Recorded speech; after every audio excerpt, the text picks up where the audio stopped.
মনীষীরা যেইভাবে আমাদের পথ দেখিয়েছেন, এই বাংলা বিবেকানন্দের বাংলা, এই বাংলা রবীন্দ্রনাথের বাংলা, এই পশ্চিমবঙ্গ আমাদের শহীদ ক্ষুদিরামের বাংলা। ভারতের ইতিহাসে তৎকালীন সময়ে এক গুরুত্বপূর্ণ ভূমিকা পালন করেছিলেন কংগ্রেস নেতৃত্ব সর্দার বল্লভভাই প্যাটেল। ভারত স্বাধীন হওয়ার পর সর্দার বল্লভভাই প্যাটেলকে যথাযথ সম্মান প্রদান করা হয়নি। আমাদের সরকার ও প্রধানমন্ত্রী মোদিজির উদ্যোগে বিশাল একটি প্রতিমূর্তি আহমেদাবাদে গুজরাটে নির্মিত হয়েছে। গত ইংরেজি অক্টোবর মাসে তার জন্মদিন পালন উপলক্ষে বিভিন্ন খেলাধুলা প্রতিযোগিতা ও সাংস্কৃতিক অনুষ্ঠানের মধ্য দিয়ে পালন করেন বলে জানান ঘাটাল সাংগঠনিক জেলা সভাপতি তন্ময় দাস। তিনি আরও বলেন, আজ সারা দেশের বিভিন্ন স্থানে বল্লভভাই প্যাটেলের আদর্শ সামনে রেখে একতা যাত্রা ও পথসভা পালিত হচ্ছে, যেটা আমরাও আজ বৈকুণ্ঠপুর থেকে দাসপুর বাসস্ট্যান্ড পর্যন্ত এই পথযাত্রা ও পথসভা আয়োজন করেছি। অনুষ্ঠানে সভাপতিত্ব করেন বিশিষ্ট আইনজীবী ও বিজেপি নেতৃত্ব রামকুমার দে।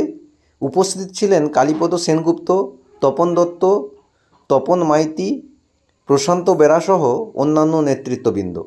তথ্য ও রিপোর্টে গঙ্গাধর রায়, সংবাদ পাঠে বিশ্বজিৎ জানা। আপনারা দেখছেন ঘাটাল বার্তা। তখন এই সমস্ত কিছু শক্তি এবং প্রতিবেশী দেশ আমাদের এই দেশ থেকে বিভক্ত হয়ে যারা স্বাধীনতার সময় আলাদা দেশের দাবি করে বেরিয়ে গেছিল, তারা অস্থিরতা তৈরি করবার চেষ্টা করছে, কিন্তু ভুলে যাচ্ছে এই দেশ সর্দার বল্লভভাই প্যাটেলের মন্ত্রে ঐক্যবদ্ধ ভারত। এই ভারতবর্ষের যশস্বী প্রধানমন্ত্রী নরেন্দ্র মোদীজির নেতৃত্বে এগিয়ে চলা ভারত।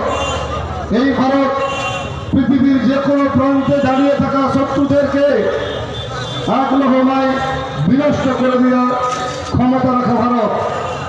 তাই এই ভারত আগামীতে আমাদের সেই স্বপ্নের ভারত এবং সেই স্বপ্নের ভারতকে গড়বার জন্য আমাদের প্রত্যেকের যেভাবে যতটুকু দেশের প্রয়োজনে আমাদের ভূমিকা রাখা প্রয়োজন হবে, সেই ভূমিকা আমাদের রাখার আহ্বান জানিয়ে সবাইকে আরো একবার নমস্কার জানিয়ে, আর যার উদ্দেশ্যে আজকের এই পদযাত্রা এবং আমাদের এই সভা, তাকে আমার শতকোটি প্রণাম এবং নমস্কার জানিয়ে আমার কথা শেষ করছি। সকলে ভালো থাকবেন, সুস্থ থাকবেন। যারা মনীষী তাদেরকে নিয়ে চিন্তা ভাবনা করেছেন, তাদেরকে সম্মান দিচ্ছেন। আমি শুধু আপনাদের কাছে একটাই অনুরোধ করব, আমাদের ভারতবর্ষের যে সৃষ্টি, এই ভারত